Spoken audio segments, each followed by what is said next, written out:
On Saturday, October 30th, Full Disclosure hosted our 19th anniversary celebration at the Burton Chase Park in Marina del Rey. Much to our dismay, our guests became victims of the malicious parking policies of Los Angeles County. How many people here had problems with the meters? Look at that. How many people didn't have enough quarters to pay for their parking? And how many people lost money in the meters? Wow. Keep your hands up just so we can be sure that this gets on our home page, because we want the Board of Supervisors and the administrators to see just what kind of public relations they have with people that come from all over Southern California to Marina del Rey and are treated so poorly. Being Full Disclosure, we weren't going to allow this detestable situation to go unchallenged. We asked some of our guests to come back and explain the difficulties that they faced that morning. Althea Shaw explained her trouble. So we put quarters in, and I put in 4 quarters. I had in my purse. I happened to have 4 quarters before anything changed. And then I was like, hey, wait a minute, it's not changing.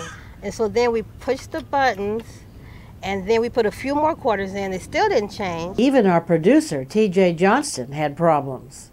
Well, I'm trying to run an event as producer for Full Disclosure, so I had to park here and put quarters in the machine. I put in 6 quarters, figuring I got an hour and a half or so I could get in and run the event. And you only get 10 minutes per quarter. 10 minutes per quarter, 6 quarters, that's an hour. That's an hour, and it's a 3-hour event. I had no opportunity to come back out once the event started, so I wound up with a ticket. Bill Edwards, who also attended the event, was more enterprising. After realizing the impossibility of using the metered parking lot, he drove around the area and found a satellite parking lot that would take a credit card for a longer duration. But he had problems as well. So I took my credit card, and it says face up, so I put it in, and it says wait a moment please, and then it says unreadable card. So I tried it the other way, and actually I tried to force it in, and then I had trouble getting it out.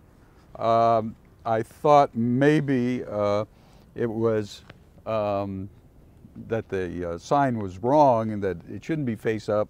It should be the magnetic strip up. I tried it both ways that way.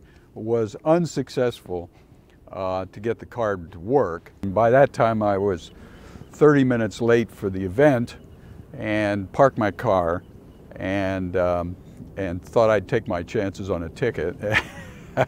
Fred Sotilli was victimized by the same machine at the same lot. I didn't want to pay $8 for 4 hours, but it was my only alternative, so I did. I slid my card into the machine and pressed the buttons. I followed the instructions, and lo and behold, nothing came out. So I thought I had done it wrong, that the transaction didn't take place. So I put the card in again, very carefully followed the instructions, and at the end, 2 cards came falling down. So now I had spent $16 for my 4-hour parking experience, and I was pretty unhappy about that. We tracked down a county official, Paul Wong, who's the chief of the planning division of the beaches and harbors, and we asked him to demonstrate how the machine should work. So basically just follow the sign here and insert the credit card face up.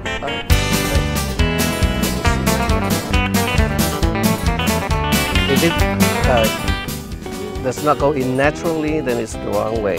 So just insert, and it asks you to choose the payment here, and basically just follow the instruction on how much time you want, and I'll just go ahead and press the blue button for the whole amount here, and the machine will spit out a ticket. You can remove your credit card, and the ticket will be dispensed at the bottom here.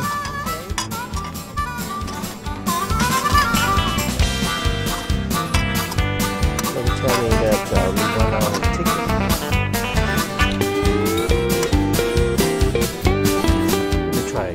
try again he did. He was determined to demonstrate how simple the process was, with the same confusing result. I think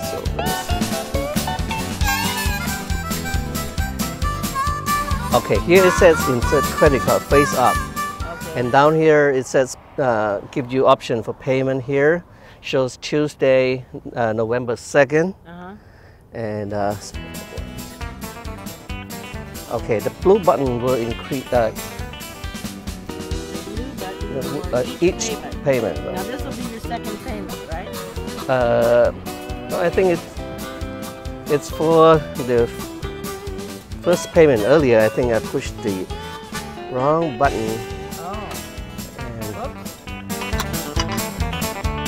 And interesting.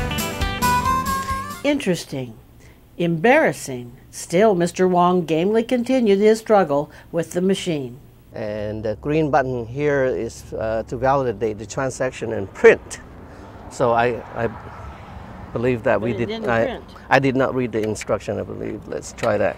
So we do the blue button, 6. Okay. Okay.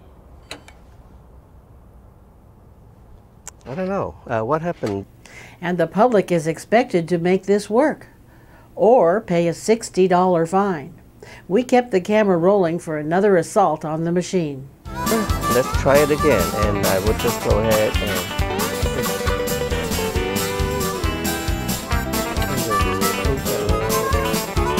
it's paid. Okay. Printing in process, and we have the ticket. Okay. Hooray! We finally had a legitimate parking receipt. And then we were stunned by Mr. Wong's summation of the exercise. So I believe it's quite transparent and clear if we just slow down and read it a little bit. But then as our producer asked, what is the purpose of requiring the public to go through this extraordinarily difficult process? Why is the county looking to use meters to soak the public for use of a public park?